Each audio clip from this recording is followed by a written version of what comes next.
As we've heard, for the next 2 days, world leaders in Brazil are about to address issues including poverty and inequality, as well as sustainable development. The G20 is an intergovernmental forum made up of 19 of the most important industrial and emerging countries, plus the European Union and the African Union. Members include the United States, Russia, China, India, Indonesia, South Africa, Germany and, of course, Brazil.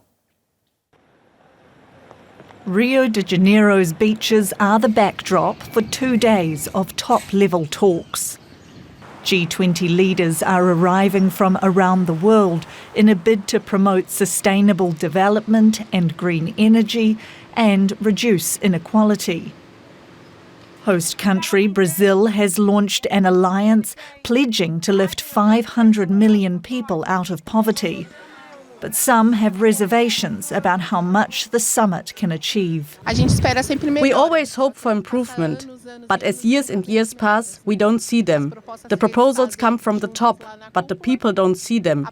It seems like it's just paper. The G20 is made up of the world's largest economies. It brings together 19 individual states, plus the European Union and the African Union.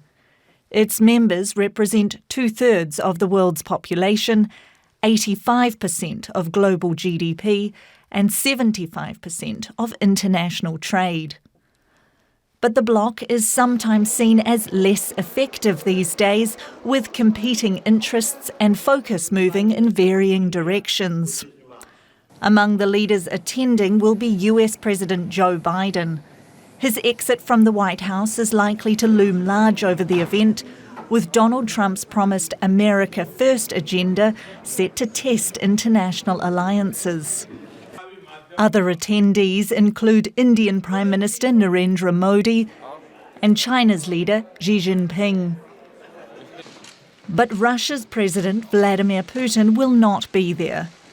There is an international criminal court warrant out for his arrest over his invasion of Ukraine. Leaders gathered in Rio will no doubt be discussing that war, along with the conflict in the Middle East, as they work to find common ground on growing geopolitical divides. DW Chief Political Editor Michaela Küffner is at the G20 Summit in Brazil. She joins us now. So, Michaela, as we heard there is still disagreement about how the West should be supporting Ukraine. What are you hearing at the summit? Well, I'm mainly hearing that this really is an issue that is now up to the West to resolve. Here at the G20, where you have 4/5 of the world economy and almost 2/3 of the world population gathering in terms of leaders, there was an acute sense that they want to start tackling what they see as the biggest issues and not what Europe, what the US, what the West sees as the key issue. So Ukraine didn't feature large on the agenda. Volodymyr Zelensky wasn't invited. Now came this news that the United States would permit the use of long-range weapons, although very regionally around this area, of course. At the same time, there is a clear message that this is a conflict that must end, and that it's up to the West to take care of it and end it, because the global South countries, those threshold countries that are becoming the big players in the world, they have other issues they want to tackle. And that's why we saw poverty and the reduction of hunger placed at the center stage of this G20 agenda. So it's a case of differing priorities so far at the summit. Now let's turn to Chancellor Scholz meeting with the Chinese President Xi Jinping on Tuesday. What exactly should we expect? Well, we expect a meeting. This is the first one-on-one meeting since April, when the German Chancellor went to China. And already then he was concerned about the export of so-called dual-use goods, parts, elements that can be used to make drones to Russia. That's a huge concern. Now there's an allegation that Chinese-made drones were actually directly exported. And although we don't get official knowledge of what is discussed in those closed-door meetings, that will certainly be the elephant in the room. That is the key concern that Germany, that Europe has. Now let's stay with Xi Jinping for a minute. He skipped last year's G20, but now he's being treated as one of the most important people at the summit. Why is that exactly?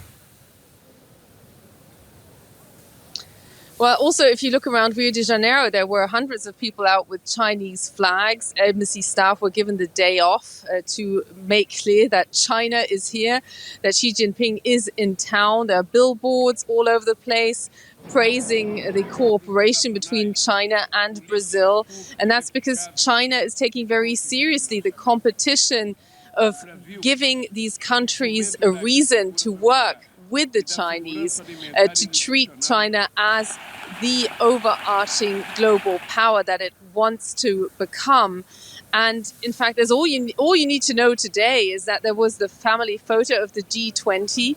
And when Joe Biden didn't show up in time, the leaders didn't wait. Xi Jinping was there, Modi was there of India. They took the picture, and essentially the leader of the free world, as the US president is known, Joe Biden, arrived too late and simply wasn't on that picture. And that highlights that the role of the United States is declining, but that particularly Joe Biden, as a president who is only in office for another couple of weeks, doesn't really have the clout anymore. The big overarching shadow is here. What will Donald Trump do with the new power that he regains on the 20th of January when the Trump 2 presidency begins?